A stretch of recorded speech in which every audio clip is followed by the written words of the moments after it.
Okay, bismillahirrahmanirrahim. Saya Muhammad Iman bin Amran dari kelas DEP 2A ya. Okey, hari ni saya ingin menceritakan tentang filem Bukit Kepong. Okey, saya ingin menceritakan tentang kisah ringkasnya. Balai Polis Bukit Kepong ni dia terletak lebih kurang 37 batu daripada Bandar Muar dan hanya dapat dihubungi dengan bot melalui jalan sungai. Balai Polis ini mempunyai anggota seramai 18 orang dan 5 anggota luar untuk masuki bantu mereka. Pada tanggal 23 Februari 1950 merupakan hari kedua Tahun Baru Cina, pengganas komunis telah merancang untuk menyerang Balai Polis Bukit Kepong ini. Mereka melakukan perkara ini bertujuan untuk menaikkan semula semangat mereka yang sudah luntur akibat kekalahan demi kekalahan yang mereka alami dalam pertempuran. Mereka mensasarkan Balai Polis Bukit Kepong ini kerana menyangka akan memperoleh kemenangan yang mudah. Balai ini terletak jauh di pendalaman dan sukar mendapat bantuan jika diserang. Selain itu, pengganas komunis juga telah mengalami kekalahan yang teruk dan mengakibatkan kematian seramai 25 orang dan mencederakan 17 orang yang lain. Serangan terhadap Balai Polis Bukit Kepong telah dilakukan pada awal pagi. Pengganas komunis yang dianggarkan seramai 180 orang telah mengepungi Balai Polis tersebut. Mereka pengganas tersebut agak tertekan dan menggunakan taktik kotor, iaitu membunuh wanita-wanita serta kanak-kanak yang terdapat di balai tersebut. Sewaktu bertahan di dalam kubu, salah seorang anggota mereka iaitu Sarjan Jamil cuba mengenal pasti anggotanya yang terkorban. Dengan tiba-tiba peluru komunis berjaya terkena pada Sarjan Jamil dan beliau rebah di perut kubu. Pihak polis telah berjuang habis-habisan demi mempertahankan balai polis mereka serta keluarga dan isteri-isteri mereka. Isteri-isteri mereka juga turut mengangkat senjata berganding bahu bersama anggota-anggota yang lain untuk mempertahankan balai polis tersebut. Pengganas komunis juga berjaya melontarkan bom-bom tangan di sekeliling balai. Anggota polis yang cedera semakin lemah. Dalam kepayahan, mereka berjaya keluar dari kubu dan bergerak perlahan-lahan kerana bimbang dikesan musuh.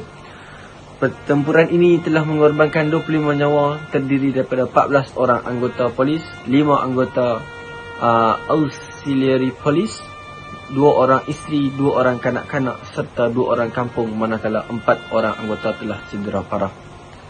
Pengganas komunis telah membakar balai polis tersebut, polis serta anggota-anggota yang telah terkorban. Peristiwa ini terus menjadi lipatan sejarah kerana peristiwa ini antara peristiwa serangan terhadap polis dan memperlihatkan pengorbanan yang dilakukan oleh setiap anggota dan keluarga dalam mempertahankan maruah agama dan bangsa.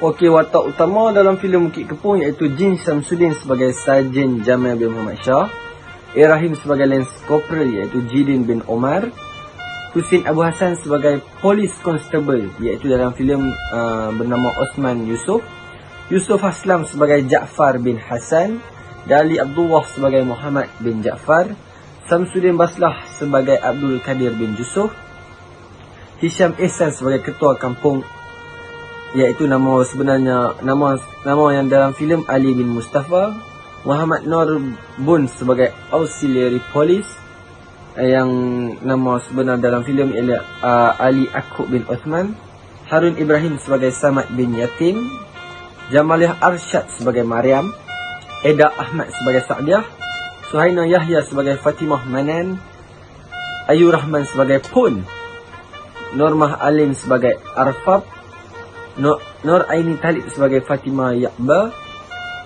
Omar Suita sebagai Saibun, Nur Azizah Muhammad Syekh sebagai Jamilah, Ahmad Tarmizi Muhammad Zain sebagai Muhammad Nur, Akmal Muhammad Zain sebagai Hasan, Nur Izan Hashim bin sebagai Zainon, Azizah Mokhtar sebagai Pegawai Pentadbir Daerah, Mark Stewart sebagai Mr. Davis, Stephen Wang sebagai Tak Sai, James Ling sebagai Ling, Nur Azam Zakaria sebagai Aziz, Muhammad Rashid Muhammad Isa sebagai Said, Saadah Fazil sebagai isteri Saibun dan Zamri Samad sebagai anak Saibun. Okey, tema dalam filem Bukit Kepong ni adalah keberanian, perpaduan dan kesedaran.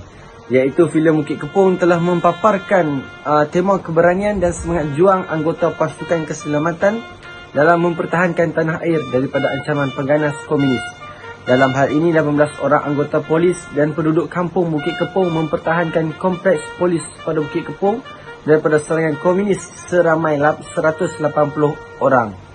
Mereka juga mempunyai semangat perpaduan iaitu Cina, India dan Melayu berjuang habis-habisan untuk mempertahankan balai polis tersebut. Okey, plot menarik yang berunsurkan nilai murni dalam filem Bukit Kepong ni iaitu semangat kerjasama antara anggota polis dengan penduduk Bukit Kepong, iaitu penduduk kampung bekerjasama menjaga keselamatan dengan menubuhkan unit pengawal keselamatan kampung dan unit parang panjang. Plot menarik yang kedua iaitu tanggungjawab dan ketaatan menjalankan tugas. Contohnya, Osman Yusof sedia ditempatkan di rumah pasung Bukit Kepong yang kekurangan anggota keselamatan. Dia juga sanggup meninggalkan isterinya yang syarat mengandung dan keluarga demi tugas dan tanggungjawab kepada negara. Okey, plot menarik yang ketiga iaitu mempunyai sifat keberanian. Contohnya, mereka bertempur hampir 4 jam walaupun ada anggota polis yang terkorban dan tercedera, tetapi perjuangan tetap diteruskan. Mereka juga mempunyai sifat rela berkorban demi agama, bangsa dan negara dengan tanpa menyerah kalah kepada pengganas komunis. Plot menarik yang keempat iaitu mempunyai sifat cinta akan negara. Contohnya, perjuangan Osman Yusof dan anggota-anggota yang lain sangat-sangat bersemangat sebagai anggota polis yang sanggup mengganai nyawa semasa bertempur dengan pihak komunis di rumah pasung Bukit Kepong. Plot yang terakhir iaitu mempunyai sifat perpaduan. Contohnya, anggota polis bekerjasama antara satu sama lain dengan kaum-kaum lain iaitu Cina dan India. Mereka turut bertempur bersama pengganas komunis untuk mempertahankan balai mereka. Sekian, terima kasih. Wabillahi taufiq wal hidayah. Assalamualaikum warahmatullahi wabarakatuh. Saya Muhammad Nauman dan